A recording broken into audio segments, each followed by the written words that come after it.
तुम्हाला माहिती आहे का, तुम्ही कधी या पद्धतीने भरली वांगी बनवली आहेत का?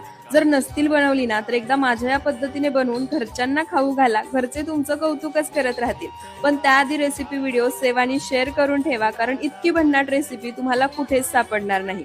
वाटण तयार करण्यासाठी मिक्सरच्या भांड्यामध्ये सुकं खोबरं, कोथिंबीर, आलं, लसूण आणि जिरं काढायचं. थेंबभरही पाणी न वापरता थोडंसं जाडसर ठेवूनच वाटून घ्यायचं.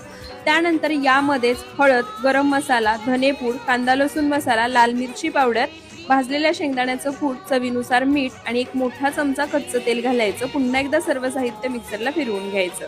त्यानंतर इथे मी वांगी घेतली आहेत. एका भांड्यामध्ये पाणी घ्यायचं, त्यामध्ये थोडंसं मीठ घालायचं, म्हणजे चिरलेली वांगी काळी पडणार नाही. आता आपण नेहमी भरलं वांग बनवताना जशी वांगी चिरून घेतो ना, अगदी त्याच पद्धतीने वांगी चिरून घ्यायची. तयार मसाला वांग्यामध्ये भरून घ्यायचा. तर इथे पहा, सर्व मसाला वांग्यामध्ये भरून घेतलाय. थोडासा मसाला शिल्लक राहिलाय.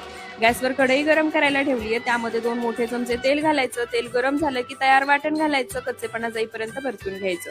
थोडंसं पाणी घालायचं आणि आता पाण्यामध्ये हा मसाला तेल सुटेपर्यंत परतून घ्यायचा.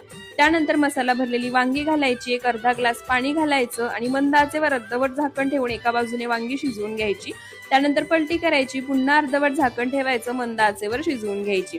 15 ते 20 मिनिटात मस्त चमचमीत अशी भरली वांगी बनून तयार होतात. वांग सुद्धा पहा छान मऊसूत शिजले. तुम्ही सुद्धा नक्की बनवून पहा आणि पुढची रेसिपी कोणती हवी आहे